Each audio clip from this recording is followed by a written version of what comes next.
Hey, I am Harry, your host. Welcome to 2026. So this is important because the rules around mailing deadlines just changed. And if you're not aware of it, you could miss a tax deadline, delay a Social Security or Medicare appeal, or even risk having a ballot rejected, even when you mail on time.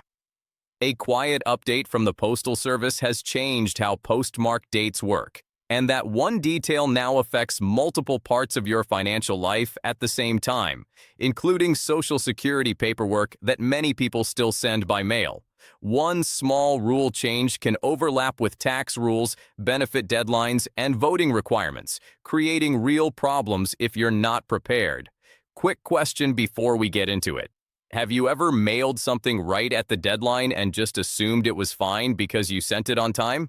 Let me know in the comments. I'm curious how many of us have done that because, honestly, I've been there too. So, here's the core of what's going on. For decades, most of us believed one simple thing. If you dropped a letter in a blue mailbox or handed it to a postal clerk before a deadline, the postmark would match that date. That postmark was your proof. It showed when the Postal Service accepted your mail.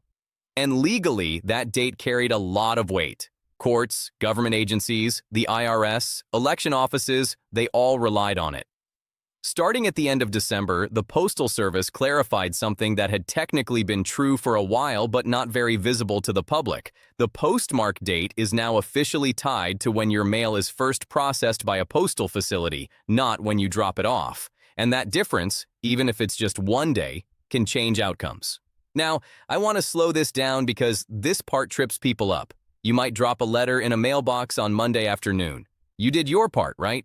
But if that letter doesn't reach a processing center until Tuesday, that's when the postmark gets applied. So your mail could show a Tuesday postmark even though you mailed it on Monday. And in the eyes of the law, Tuesday is what counts. So then the obvious question, is this happening now? And honestly, it comes down to how the Postal Service operates today versus how it used to operate years ago. Mail doesn't get stamped at your local post office anymore. In most cases, postmarks are applied at large regional processing and distribution centers. And over the past few years, the USPS has been consolidating those centers. As part of its Delivering for America plan, the Postal Service has been trying to stabilize its finances and modernize operations. Letter mail volume has dropped a lot over the years, while package delivery has exploded. So, they've reduced transportation routes, closed snorts, or merged some processing facilities, and changed how often mail moves from local offices to those big centers. And here's a detail that really surprised me. Research shows that many post offices that used to send mail to processing centers twice a day now only send it once, often in the morning. That means if you drop mail off later in the day, it may sit overnight or even longer if a weekend or holiday is involved. And some post offices are hundreds of miles away from their assigned processing center. So yeah, that delay before processing is becoming more common. From the Postal Service's perspective, they say this isn't a brand new rule. It's more of a clarification. They argue that postmarks were always about processing, not drop-off, and now they're just being more explicit about it. They also point out that customers who need certainty still have options. You can go to the counter and ask for a hand-applied postmark. You can use certified mail, registered mail, or get proof of mailing. But here's where things get real for everyday life. Let's talk about taxes for a minute because this is where a lot of people could get burnt. The IRS treats your tax return as filed on time if it's postmarked by the deadline, usually April 15th. So imagine you mail your return on April 15th, feeling relieved, like, okay, done. But it doesn't get processed until April 16th. That postmark now says April 16th, and suddenly your return is considered late, and even being one day late can trigger penalties if you owe taxes. The late filing penalty can be 5% of what you owe per month up to 25%. There's also a late payment penalty and interest that adds up daily.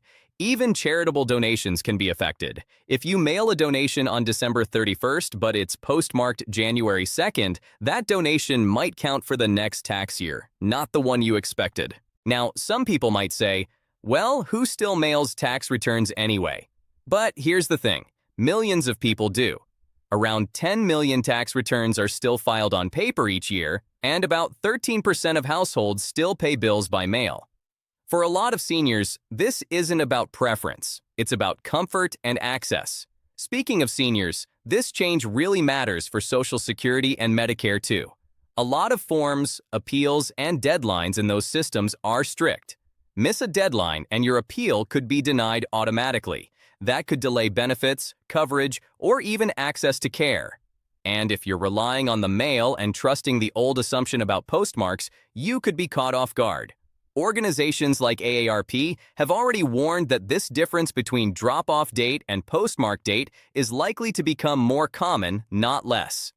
And older Americans are more likely to rely on mailed forms, especially for Medicare appeals or Social Security paperwork. Now, let's talk about voting because this is where emotions tend to run high. Mail-in voting became much more common during the pandemic. And while it's come down since then, it's still a major part of elections. Right now, 14 states allow ballots to be counted if they arrive after Election Day, as long as they're postmarked by Election Day. So imagine someone drops their ballot in the mail on Election Day, thinking they're doing everything right, but the ballot doesn't get processed until the next day. That postmark could make the ballot invalid in those states. And that's not hypothetical. State officials in places like California and Oregon have already warned voters, especially those who live far from processing centers, to mail ballots earlier than they might expect. This all comes at a time when mail-in voting is under intense political scrutiny. President Donald Trump has been vocal about restricting mail-in voting. The Postal Service insists this postmark clarification is operational, not political. Still, critics argue that any change increasing the risk of ballots being rejected deserves serious attention. So then what do you actually do with all this information? Because I don't want this to just sound alarming. There are practical steps you can take. First, mail important documents earlier than you think you need to. Build in a buffer, especially around weekends and holidays. Second, if timing really matters, go inside the post office and ask for a hand-applied postmark. It's free, and it gives you clear proof of the date. Third, consider certified or registered mail for critical documents. Yes, it costs more, but it creates a paper trail. And when possible, use electronic filing for taxes and many government forms. Online submission gives you instant confirmation. I know this feels like another thing to keep track of, and that's frustrating. For generations, the postmark was something you didn't have to think about. It was just there quietly doing its job. And now the responsibility shifts a bit more onto you. So at the end of the day, the key takeaway is simple. The date you mail something and the date it's postmarked are no longer guaranteed to be the same. That one shift can affect your money, your benefits, and your voice in an election. Knowing this gives you power. It lets you plan ahead, protect yourself, and avoid unnecessary problems.